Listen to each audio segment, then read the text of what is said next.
I think in a previous Burnley era, the club's typical signing might be a 34-year-old defensive midfielder from Hull, and that would be the only signing, and they'd still manage to stay up and finish 15th in the Premier League. I think in this Burnley era, they're making a lot more signings. It's more 20-year-olds from across Europe. They're recruiting heavily from Belgium, especially as well. But what's the secret for Burnley to go from having the squad with lots of high potential assets to actually becoming really efficient on the pitch? Now, they did it in 22-23 under Vincent Kompany, storming to the championship title with one of the best second tier sides we've ever seen. But it didn't quite work out for them in the Premier League. So what do they need to address even in terms of the balance? And Scott Parker, is that a right appointment for the right appointment for the Clarets? Plenty to discuss then on this Summer Deep Dive.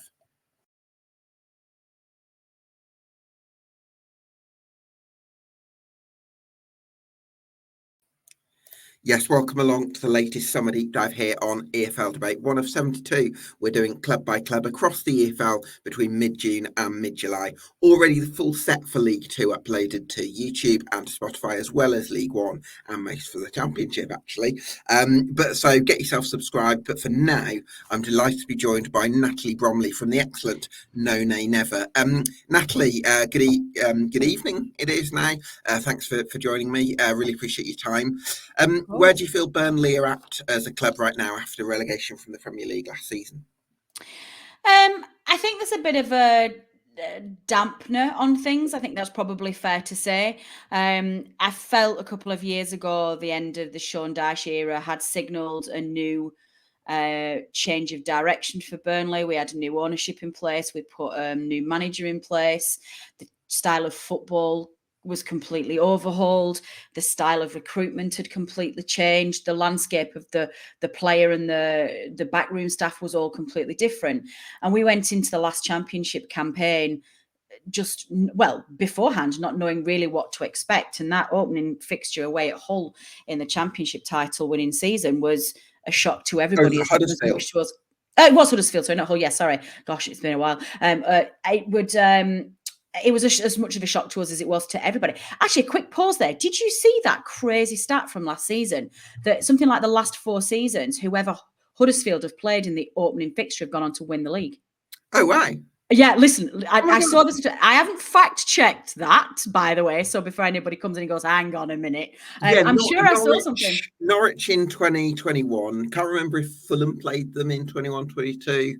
22-23 Burnley, yeah. And then 23-24. Leicester. Completely forgot who won the championship title last season. It was Leicester, wasn't it? Leicester, there you go. Yeah.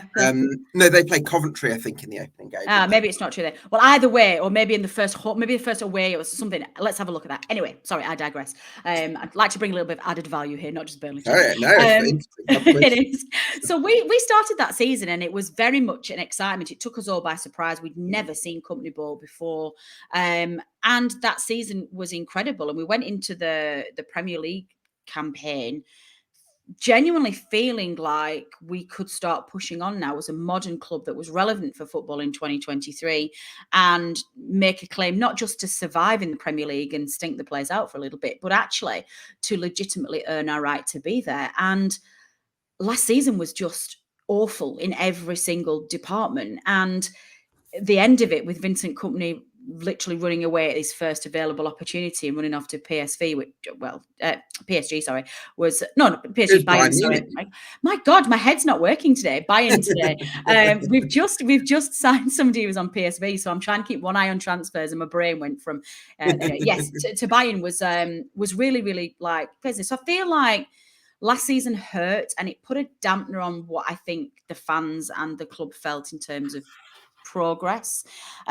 We've gone back to a manager who's perhaps more conservative in style, which we'll come on to, I'm sure, in a little while. And it just feels a little bit like a deflated. Now, the message coming out of the club is very much, look, Burnley Football Club is a Premier League side. We consider ourselves a Premier League side. We've spent, 9 seasons out of 12, something like that in the Premier League. Yeah, we've had to yo-yo a couple of times, but we are a Premier League club. That's what our aspirations are. That's what our setup is. That's what our financial model is based on. And if we have to spend a couple of seasons in the Championship while we rebuild, then so be it. So that message is still being pushed, but it feels like we've got a really important season ahead of us, I think, Gab. Yeah, it's interesting because I think Burnley have flipped from one strategy to the other very quickly because previously it was relying on the brilliance of Sean Dyche and his organisational qualities, and I think that was probably unsustainable. At the same time, I feel like you've moved to this strategy where you've got so many players on the books, and I don't think it's going to stay. I think we might have to sell a few for the Championship. Yeah, but I do kind of it's. I can see why they've done it to sort of raise the value of the squad. So sign these players who are young, cheap, and loan them out. But I also feel like you're taking up quite a lot of your budget, but with these sort of project players. And actually, I'm wondering, in terms of if you wanted to compete in the Premier League, could you have sacrificed a few of those project players in order to get players that you're a bit more confident are going to be up to Premier League level in the short term? I mean, I think both of those statements are probably true to an extent. I think we have to be realistic and understand that Burnley's greatest asset is its players. We don't have a vast amount of investment. We don't have a rich foreign owner. We're not able to raise significant funds in image rights, or we just our only revenue is selling our players. So we have to become a training club. We have to be a club that brings in players that are young and experienced. We need to teach them. We need to sell them for a profit. And that has to be the case if we're going to survive financially and compete as a business. That has to be the case every single season, whether in the Premier League or the Championship. At the same time, obviously, there is a acceptance that as miserable as the Premier League is as a fan to play your football in, it's an important league that you have to play in if you want to be successful, particularly financially. And yes, you're right. Do we cut down a couple of those players? But I think the club genuinely believed last season that we were going to survive, and I do place a lot of the blame on the manager's door. I don't, I think the players. I think there were some bad decisions made with regards to tactics and style of play, and this determination to stick with this 5-year plan, which I don't think any of us really believed, to be honest. As it turns out, what we all feared was absolutely right, in that Vincent Kompany was managing his own CV and not his team. His brand company, yeah, and he expansive, attractive football. Exactly. Look at me, this style's going to translate really well to Bayern Munich, kind of thing. Look, he gets rewarded by an abysmal season where we won 4 games, and were just absolutely appalling in terms of performance. He was rewarded by jetting off, leaving us in the lurch and going to the Bayern job. And listen, I've had time to get over this, but I think as a football fan, it's not it's unfair to criticize a fan for being a little bit annoyed at that. And I know sometimes we get a little bit overboard and you start saying, he should have stayed. Where's the loyalty in football? Yeah, it's his job. But then also that you'd have probably wanted him to have been sacked as well. Well, that's it, actually. It's probably said, well, actually, no, I wanted him. I thought it was time to sack him. And I think I was calling for him. I think we talked about this actually at around Christmas time in the Premier League. Once that decision was made that they were going to put their faith in him and keep him, we couldn't sack him, because what we needed was his ability to have another incredible season and win us the Championship and get us back up again. I'm no longer as confident as I was before, albeit you look at Burnley and probably Leeds and you think we've got to be the favourite to be going up. And then we don't have that anymore. So we've been left, he paid for his career with our Premier League status. And I think that's what makes you feel a little bit uncomfortable as a fan. I don't care. Let's be realistic here. When people start saying, you can't begrudge him going to Bayern, what a fantastic opportunity. Yeah, no, I don't. But I don't care about Vincent Kompany. It's not my job to be concerned with Vincent Kompany's career aspirations or his future. It's my job to care about Burnley Football Club. And what I thought was the best thing for us was Vincent Kompany staying, fixing the mess he created in the Premier League and getting us back up there. But I was already worried about a second season in the Premier League under Kompany anyway. So him leaving is probably not that bad a thing. New manager, slightly underwhelming appointment. And I'd say that with as much respect as I can possibly muster for Scott Parker. I think what we have to do is, when you've got names like Van Nistelrooy being banded around and you think, oh gosh, we really are staying international. We're going to have these incredible, jazzy managers who've got a great name in the press. Well, in the Premier League, our last one didn't turn out that great. So I think where we are at the moment, you kind of look at it and say, well, we can literally only look forward to the next 12 months. Let's stop this talk about 3-year plans, 5-year plans, rolling, ambitions every season. Right now, we have to look to the next 12 months. And that is a really important championship campaign, which we have to either win or go up one way or the other. And on paper, Scott Parker seems to be a fantastic choice to get us out of the Premier League. So let's not worry about Scott Parker's record in the Championship. Let's not worry about his record in the Premier League. Let's not worry about what's happened in the past. He's got really good pedigree in the Championship, and he's already got two teams out of it. So I think, given the squad he's got and the budget he's going to have for new players, I think he's probably a very good appointment. I just want to pick up, Natalie, on when you're saying we don't have the money to buy certain quality of players. I'm just curious, though, how did you, and we've got to be a selling club, how did you afford having at least 30 players in your squad, all of whom of a decent pedigree or standard? It's not like these 30 players include 17-year-olds who are in the academy. These are 30 players that will be ambitious about getting into the first team. At least 30 of them, maybe 35. It feels like, I don't know how you've been able to afford this sort of squad if your resources actually are more limited. Yeah, I'm not sure I said that our resources were limited and we couldn't afford players. I think the point is that there has to, we have assets, so we have to get players and sell them every summer. Sure. So I think the business model is that every, don't as a fan fall in love with players. And I think the like, that from Burnley's perspective, the days of having Ben Mee for a decade, Ashley Barnes for a decade, those have probably gone. We're more likely to get players and lose them a season later. So don't fall in love with them because they're not going to be around for very long. So I think that's what I mean. But the volume, yes, Natalie, like is that a little bit excessive? Do you almost end up do you almost end up having so many players that you almost can't maximize the value of any of them because they're all sort of jostling for position? Yeah, definitely. And I think that's where we are now. I think that I think we were always going to lose some players this summer anyway, because we had some players who are hangovers from the last championship campaign who didn't feature then, went out on loan last season and didn't feature at all. They were likely to be being sold anyway. At the moment, we've got a full strength squad because we've got a new manager and we need to, he needs to see everybody and he needs to assess what he's got and decide who he wants to stay and who he wants to keep. If Vincent Kompany hadn't have got the Bayern job and we're still the manager, I suspect a third of that squad would have already gone by now. So I think it's a slightly false inflated squad position right now. It's not quite as it will be, and that squad won't stay as it is. We can afford these players because we do now have more money than we used to have since ALK came in and took over. We do have more investment.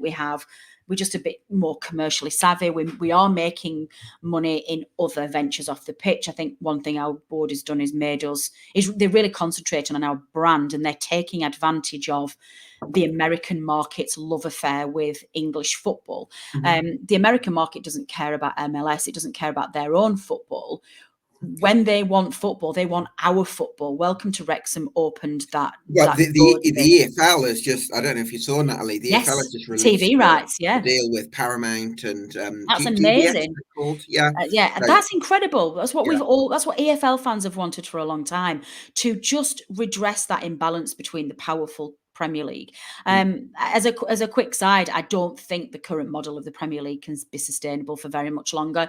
I think fans already are quite bored of the same thing every season. Like, who's going to win? City. Hey, who's going to get relegated? The 3 promoted sides. Who's going to finish in Europe? I don't care. There's a staleness to the current Premier League model, I think. And I think the Super League is inevitable, whatever form that takes. I think the powerful brands in the Premier League will either go into a smaller Premier League and there won't be ups and downs in it, or there'll be something happens.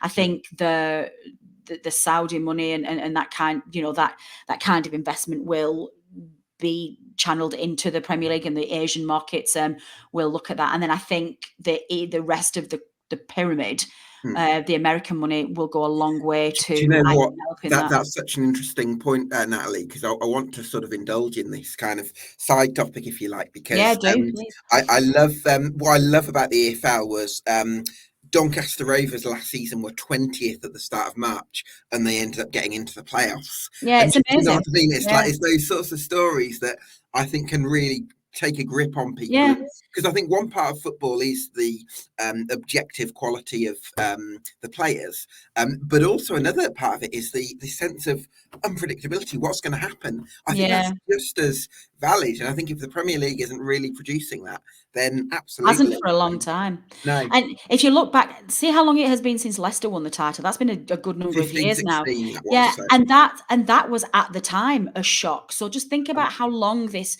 current Premier League format has been in. And I think we had all of this when the first proposal for the Super League came in, and it was the idea that the highs and lows of the EFL are what make it the EFL. You have to have an element of jeopardy, and for many of the Premier League sides, the top sides, there's no element of jeopardy. I mean, look at Everton fans last season, faced with the real prospect that they might actually get relegated, and they were horrified. It's the first time ever, and I said to so many Everton fans, like, you'll love it. Go down to the Championship. It's an incredible league. I love the EFL, and I genuinely, and I say this, people raise their eyebrows when I say this, but I said this when we got promoted with Vincent Kompany. Whenever we go into the Premier League, there is a part of me that goes, it's not an enjoyable place as a fan. You as a live season ticket paying fan watching on the ground, you are bottom of the food chain in terms of anybody caring about you. Your experience doesn't mean anything. You've got VAR, which is the death of live football. It's just the worst thing in the world. You've got a set of officials who are not up to the standard of football. You've got an imbalance of power, an imbalance of you've got financial irregularities that aren't being what's the word I'm looking for, punished like consistently and fairly. And it's just a really miserable, and then you are scrapping all season to try and finish 17th. So as a fan, it's a miserable place.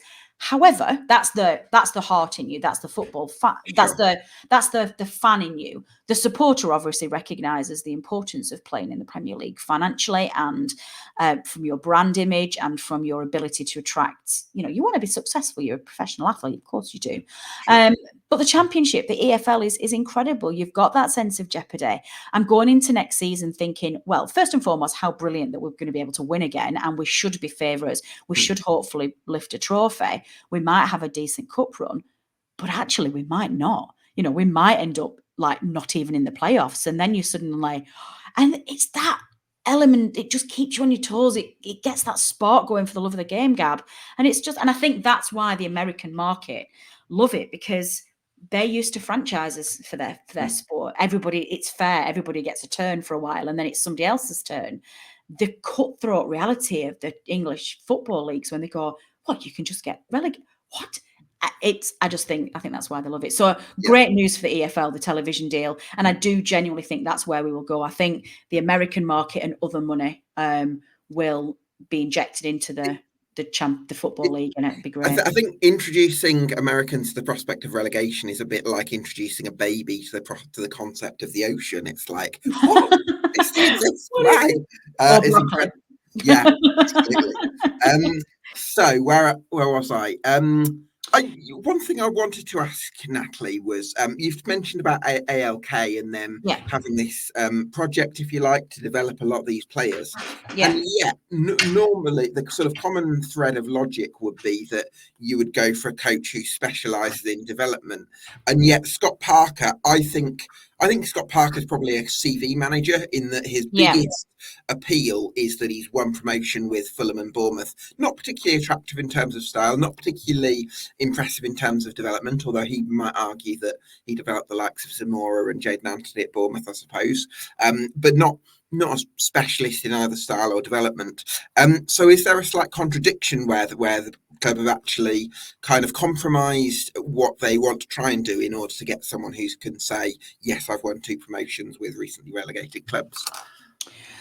I think there's probably been a combination of hurt from what happened last season. I think I love our board. I'm big fans of theirs. I work with them closely with the fan advisory board, and I'm excited by what they want to do. You like Alan Pace? I love Alan Pace, and I think I like our board.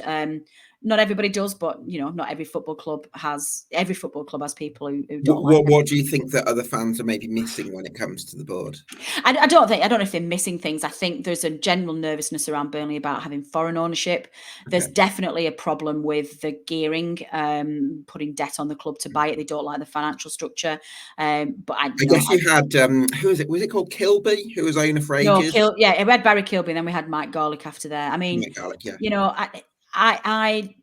I don't share those concerns. I'm quite content with the way things are running at the moment. Maybe I have a little bit more exposure to how corporate finance works, and maybe I'm lucky that way in that I understand a little bit more. But ultimately, under our last ownership, fans say, "Oh, we had 50 million in the bank." Yeah, but that 50 million wasn't given to Sean Dyche to spend, and then the club just went stale, and then went down, and all that money was just used to pay out, for the sale of the club. So I don't think it was particularly effective running of the club in our last ownership either. There was, you can't have both things. You either progress on the pitch and use sensible corporate financing to do that, or you hoard your money and you make sacrifices on the pitch. And I think we were very lucky that we had Sean Dyche for as long as we did, who did miracles on no budget. So I do like our board. That said, one thing that I think they did last season was perhaps be a little naive in terms of their trust in Kompany. I don't think they saw what was happening until it was too late. I think they genuinely believed that he was here for 5 years and that he wouldn't do exactly what he did. They came out at the beginning of last season and said, he's got a job for life. He's the safest manager in the whole of the 92. As soon as he said that, I was genuinely horrified at the time. Natalie, like I actually think I would probably rather have it that way round. I would rather have people as owners, and I'm sure you probably agree with this, the way you've spoken about them. I'd rather have owners that try and see the good in people and try to be positive and try to build connections, as opposed, and might make the odd mistake that way, as opposed to being constantly cynical about people.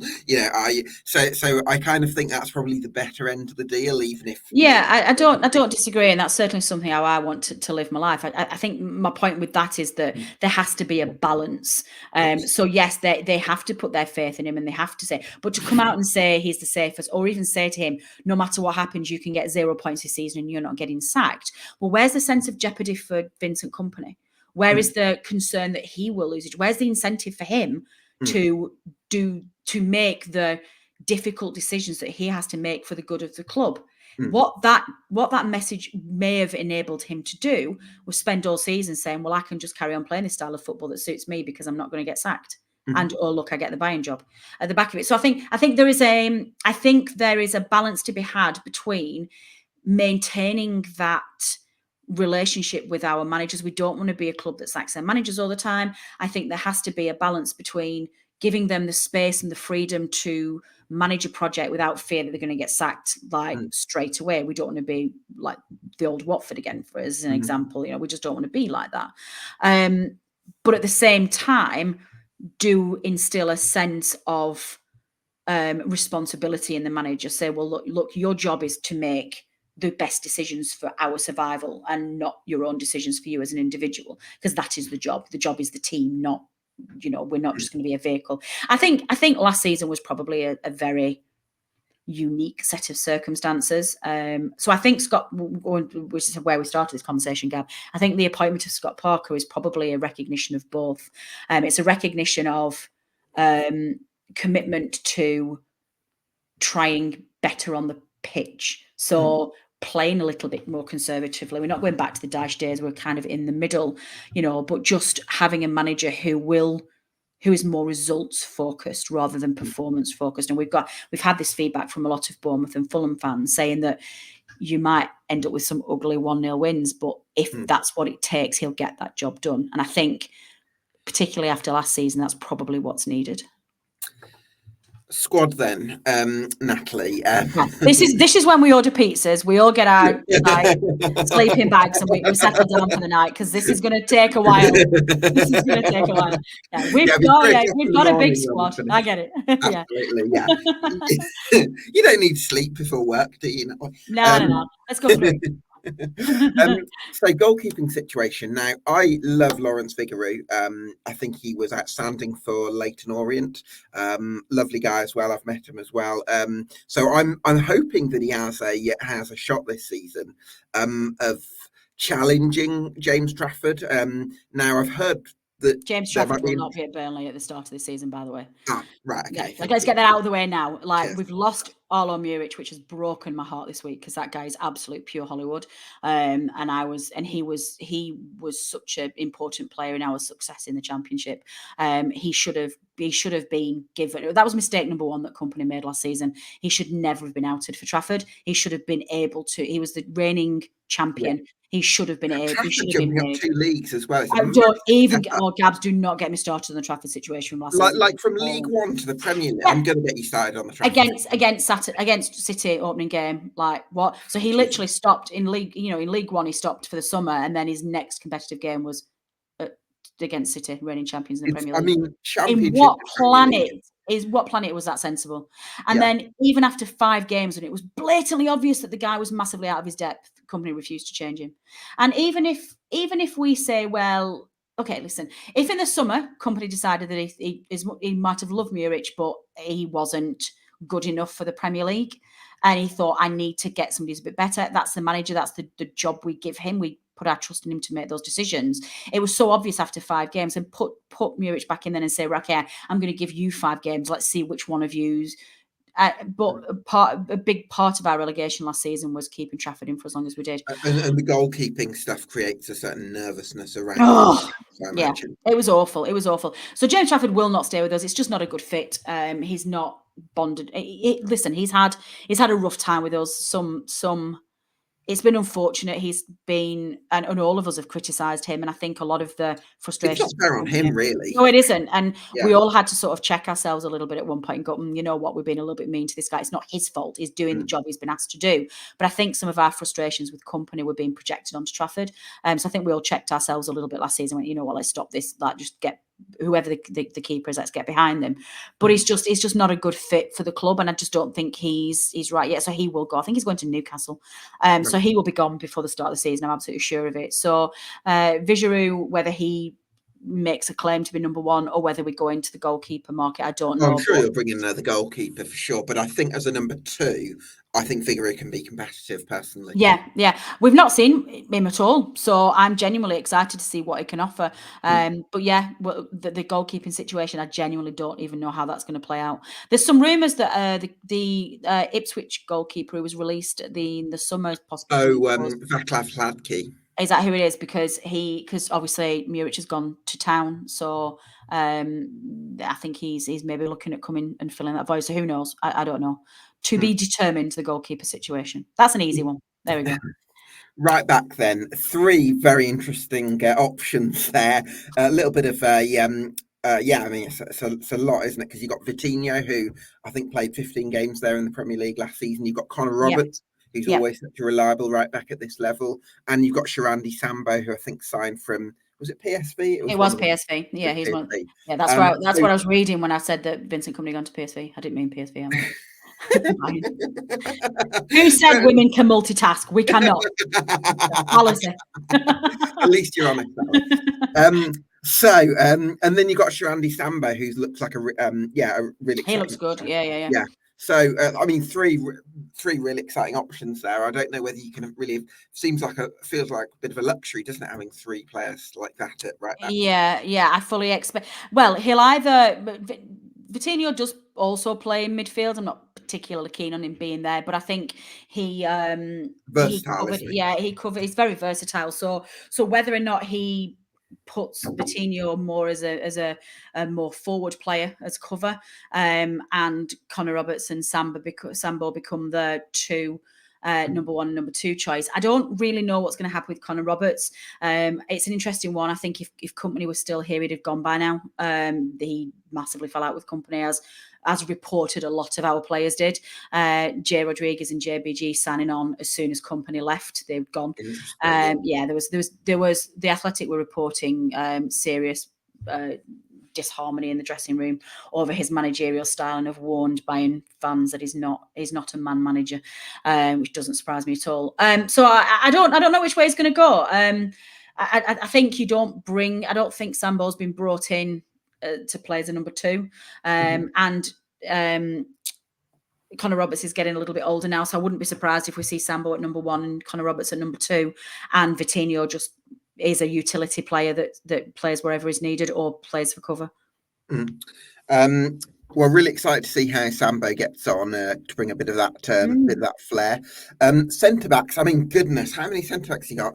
25 or something stupid. Dara O'Shea, Jordan Bayer, Egan Riley, Shalmar Ekdal, Amin Aldikal, Ishteve and McNally. So how many is that? 1, 2, 3, 4, 5, 6. You got 7 centre backs, Natalie. Yeah, it's just a little bit greedy, then, isn't it?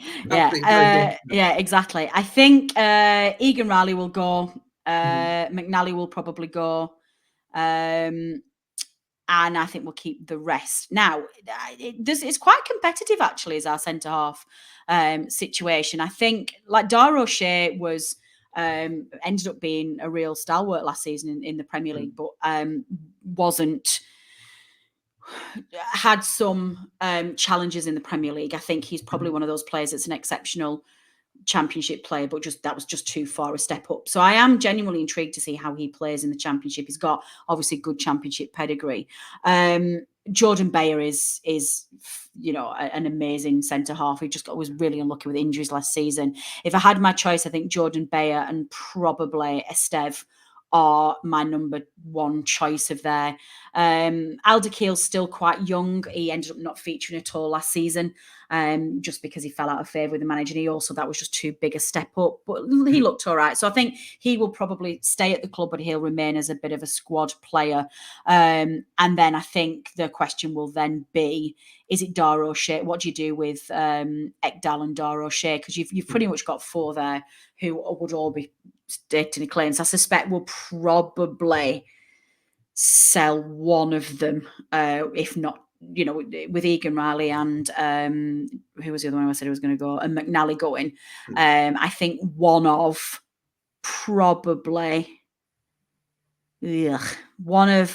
Alderkeel. No, I think we'll keep Alderkeel. Yeah, 5's too many. I think one of those 5 is going to go.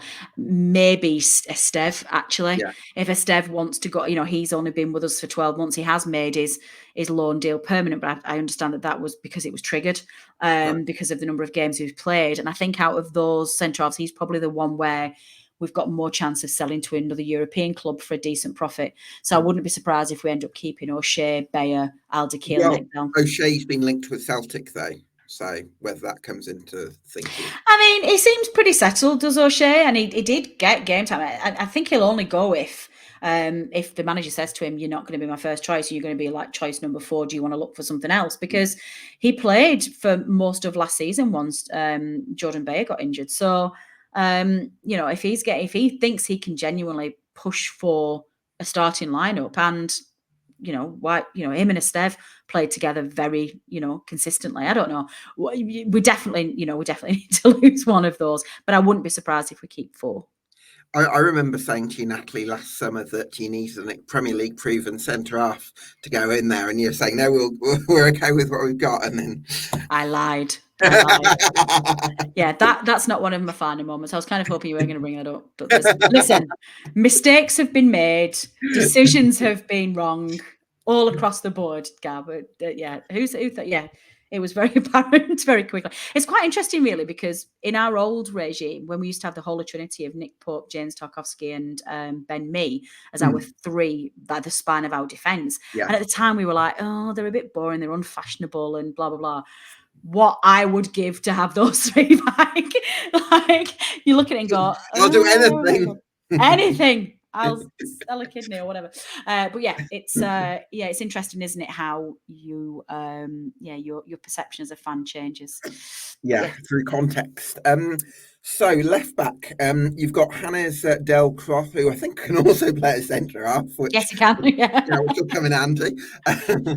But you've also got Pires, who you've just signed, and technically Owen Dodgson's still there. Although I'll be surprised if you feel like he'll go. Yeah, I would the imagine level. he'll So, go. So Pires looks like likely to be nailed on for that slot. Yeah, definitely. I think as ridiculous as our it's like one extreme to the other. As ridiculous as our centre half position is, our left back position is the polar opposite. We obviously you'll remember the last championship campaign we had Ian Maatsen on loan from Chelsea, who we tried to sign in the summer. He left us high and dry. I think he's burnt some bridges there. Not that Champions League finalist Ian Maatsen, I think is probably you'll rue the day that you left. Yeah. I don't think he will. Simon Villa now, has he? Did I say? Has he gone to Villa? I have read that somewhere. No, it's Premier League. Yeah. And we needed to sign him on, and we needed another player on top of that. And we started the championship, lost Ian Maatsen, didn't sign anybody else, didn't even pursue anybody else, which I think was a mistake.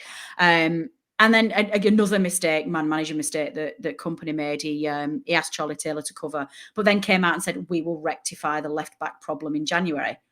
Charlie Taylor's like, all right, thanks for that. Like, he'd already been relegated to the bench in the championship season, having not had anybody come in for him when his entire squad of teammates got sold after we got relegated to the Premier League. So Charlie Taylor's now gone to Southampton, and he goes with just an unbelievable level of thanks for me because of professionalism he showed last season when he'd been asked to cover. I would think was exceptional as a man, as a person.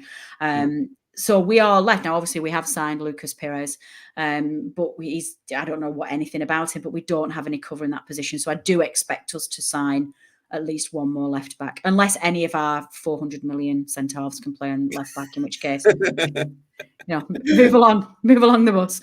Absolutely. Could do with sort of rebalancing that right back and centre. Yeah, exactly. It's like, you know what? We just play on the right all the time and just ignore the left.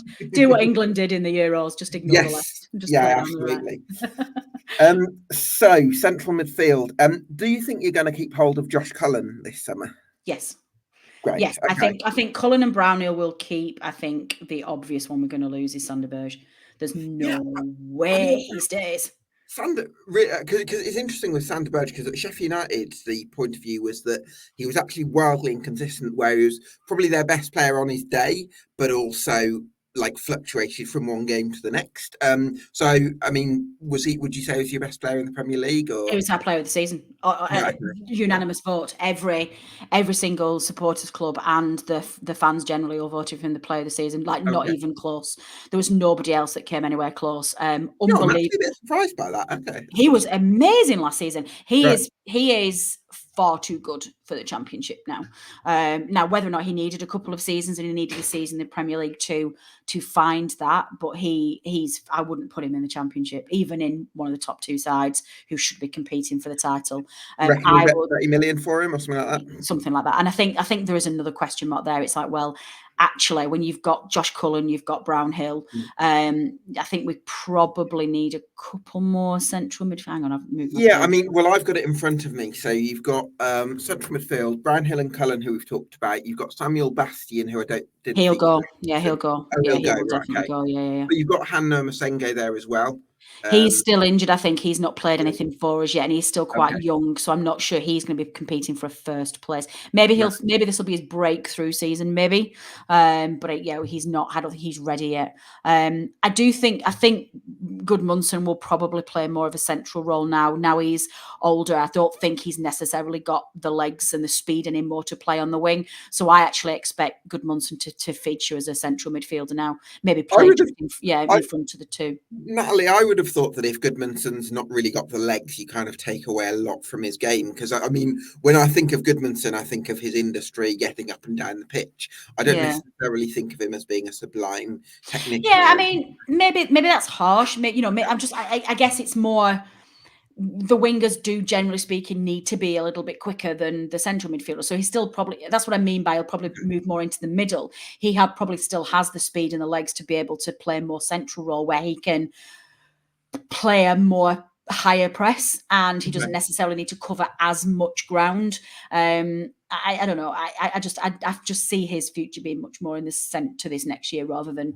And plus, as well, we've got, which we'll come on to in a minute, we've got a ridiculous rich, like the riches that we've got in terms of wingers. It matches our centre halves. So My you know, God, we don't need it. The number of players that you've got in the on the flanks and in the number 10 position.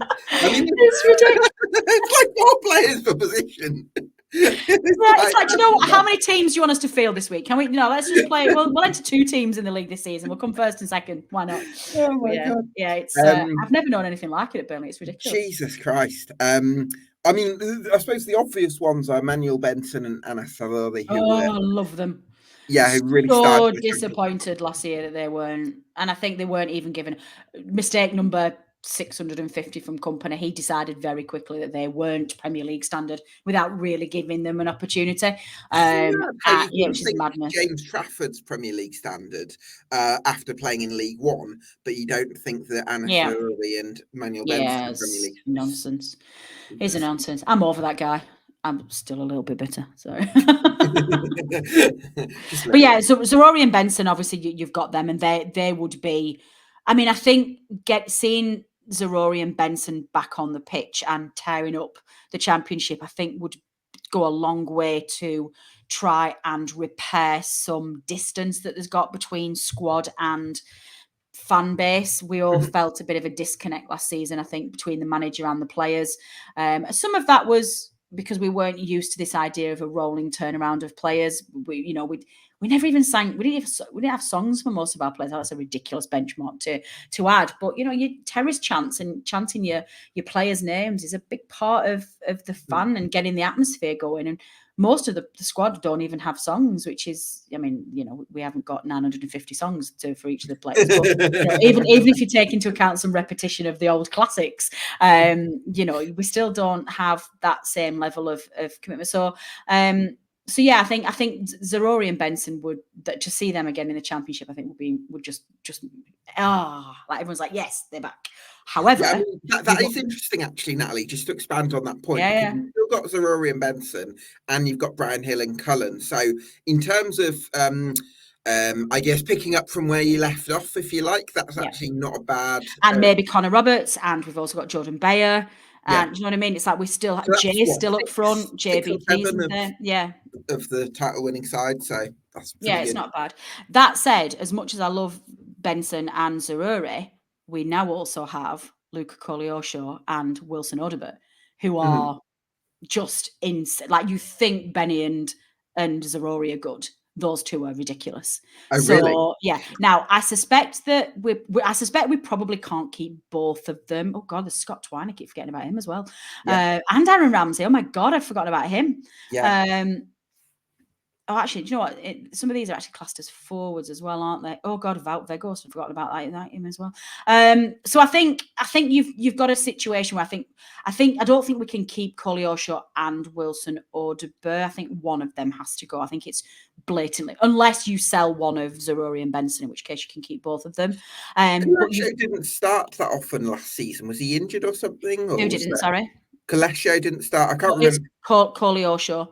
Koleosho. He got injured. He did his ACL November. So he came on about 3 or 4 games in, looked incredible, and then became crowd favourite straight away, and then did his ACL in November. I think in November, just before Christmas, and he was out for the season. He's just come back into training. Wilson Odobert took over and was just like, oh, okay, he's like rinse and repeat, just exactly the same player. I think he's maybe, we talked about this in our podcast this week, that Wilson Odobert is probably slightly more polished in terms of technical ability. I think at this stage in their careers, we've got the ability to sell Wilson Odobert now for 20 million. So if you've got him, and I think you could genuinely get 50 million in for 3 of our players. If you look at somebody like Zeki Amdouni, Sander Berge, and probably Wilson Odobert, and that doesn't damage your squad that badly, because you've got players. I think you need central midfield cover for Sander Berge, but Koleosho steps in, and you've still got those players as well. So yeah, I think if you've got Benny and Zaruri and and actually, to be fair, Luka Kolyosha's probably got a higher ceiling. I think you keep him for a couple of seasons and let him display his talent. I think you've got the ability to sell him for way more than Audebert. So interesting. Okay. Yeah. So he's younger then, is he? Kolyosha. Yeah. I think he's 19, 18, Oh, right. 19. Oh, right. So if he has an amazing season in the Championship, then all of a sudden he's right to check for whatever you want. Yeah. And that fits into the model, doesn't it? Yeah. Do you know what I think? If we're saying that the wings are maybe one of your strongest areas, I'm actually thinking in the number 10 position, what would work quite nicely is someone like Aaron Ramsey, who I think is very selfless with his movement and actually likes going away from the general direction of play to create space for other players. And if we're saying that certainly Zaruri and Benson, because I've seen them firsthand, they like to cut inside. Presumably that's the case for Audebert and Kolyosha as well. So actually having someone like Aaron Ramsey, I think, facilitates you maybe extracting more from your wide players possibly. Yeah, I think that's true as well. And I think that's certainly something that somebody like Zeki Amdouni can do as well. So again, I don't think we'll keep both of those. I think Amdouni will probably go, although I'd love to see him in the Championship. I think there's a cracking player there, but one that struggled in the Premier League. So yeah, we've got, we have got a richness of players in that position who will be able to play that role and open up the play for them, because again, depending on how Scott Parker's going to play, you would expect us to be unbelievably frightening in terms of speed and technical ability down the wing. Some of the Championship defences are not going to be able to cope with like Kolyosha flying down the wing at them. Yeah, for sure. I'm just hoping that Parker lifts the handbrake off some of these players as well, because I think that's going to be really important that these players have the creative freedom to show what they can do, and that you can rely on you're sort of creating chances sort of organically as opposed to relying on one of these players creating something out of nothing. So I think that's going to be really important, especially if you're aiming for top two rather than the playoffs. Yeah, I think we should be aiming for top two. We should be aiming to win the thing. If you're a newly relegated Premier League side and you've been an established Premier League side for a long time, and you've been promoted your last 3 Premier League campaigns and won the last. You've been promoted the last 3 Championship campaigns and won it the last 2. We're not. If we're going into this season and Parker's ambitions, let's just get into the playoffs, and I'd be concerned immediately. You need to have a level of ambition. Yeah, well, I suppose yes, I agree. I'm not saying that Parker should be saying we should be getting into the playoffs, but I'm worried that he's going to be so conservative that actually it detracts from the strengths of the squad. Yeah, that would be my sort of apprehension, I guess. I share said apprehension, Gab. I share it. Strikers then, Natalie. An interesting selection there, and again, a bit of a mishmash, don't you think? Our strikers. Yeah, sure. So you got the target man of Wout Weghorst, the experience and legendary status of Jay Rodriguez. You've got Lyle Foster, who started more in the Premier League than in the Championship, which I thought was odd. You've got Obafemi, who's a really quick, powerful striker, and again you've got Hain Tonji, who's got some very good reviews from across the continent. So interesting selection. Interesting selection. Well, let's get rid of one straight away. Wout Weghorst will not be playing for us next season. He will be gone. Whether or not, I think, he's not played for us. He's played for us for about 3 months, and all the time he's been with us. I genuinely forget he's still our player. It's ridiculous. When I heard it in the Euros and people like, oh, Burnley play, I think, oh God, he's still with us. So he'll be gone. There's no way on God's earth he plays for us. I don't even think he's turned up for training yet. Jay is great. I don't expect Jay to start. He is a Burnley legend. He's one of our own. But he will come off the bench. I don't expect him to start. Lyle Foster, yes, he did start more in the Premier League, and there's a reason for that. He joined the Clarets in the last Championship campaign in the January transfer window, along with Michael Obafemi. Neither of them were match fit or ready to go. They were brought in basically as cover, and he was not up to speed in terms of fitness at all. He had a full pre-season before the Premier League campaign, lost quite a bit of weight, worked on his fitness, and to the extent that the Lyle Foster that we saw when he started in the Premier League shocked most of us, because it's like, who is this person? Like, who did we have last season? You are, it was like having a completely different signing. So Lyle Foster's also another one I'm not entirely sure will want to play in the Championship. there's some difficult challenges with Lyle Foster. He has well publicised periods of leave that he's needed to take to work on his mental health. Right. Does that put teams off in terms of medical, in terms of consistency? You like to think that the world is a much better place now, and it's a much better place for us, and that you can support those players and you put a lot of importance on their mental well-being. Yeah. But that happens when you have the player. If you then proactively go and buy that player, knowing that he may well miss a good chunk of the season, like he did with us in the Premier League because of illness, will that mean that he doesn't get an offer? Not a factor. Yeah, it's not a factor. It shouldn't be a factor, but in the harsh reality of corporate world, where these are business backed, it may factor in. So we'll wait and see with Lyle Foster. And I think Zeki, I don't know so I think Lyle Foster and Zeki Amdouni are two that are possibly a concern. I wouldn't be surprised if Andreas has been brought in to make a claim to be number one alongside either Foster or Amdouni, and we'll see which one goes and which one stays. Yeah, I'm really excited to see how Hantodji gets on, because there's a scout that I know called Ollie O'Connell, who you can follow at O_O'Connell on Twitter. He's very insightful, and I think he works in Belgium. He did a very interesting report which you can follow on Hantodji, looking at his strengths and weaknesses, and thinks that it's a good pickup. He's pretty much a high volume striker, very powerful, loves to get in behind. So hopefully a positive addition for Burnley as well. So I think we've covered the squad as succinctly as we can, Natalie. And it's only 3:30 a.m. How did we manage to get through there? No, it's not really. That wasn't that bad. We've only got 10 minutes before the office closes, so I've got a few quick fire questions that I'll throw at you. Let's go. Absolutely. Expectations for the season? We're thinking top two? Winning the league. There we go. Yeah. Okay, what's the biggest reason to believe that you're going to meet your ambitions this season?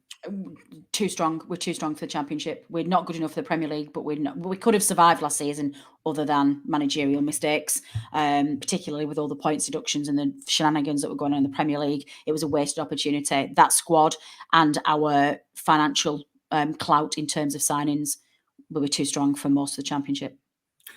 Biggest reason to doubt? Scott Parker. There you go. And then give me a number between 1 and 10 to denote your level of optimism for the season ahead. 10 being very optimistic. Yeah. 9.8. 9.8. There you go. And then the prediction. First. Champions. There you go. Brilliant.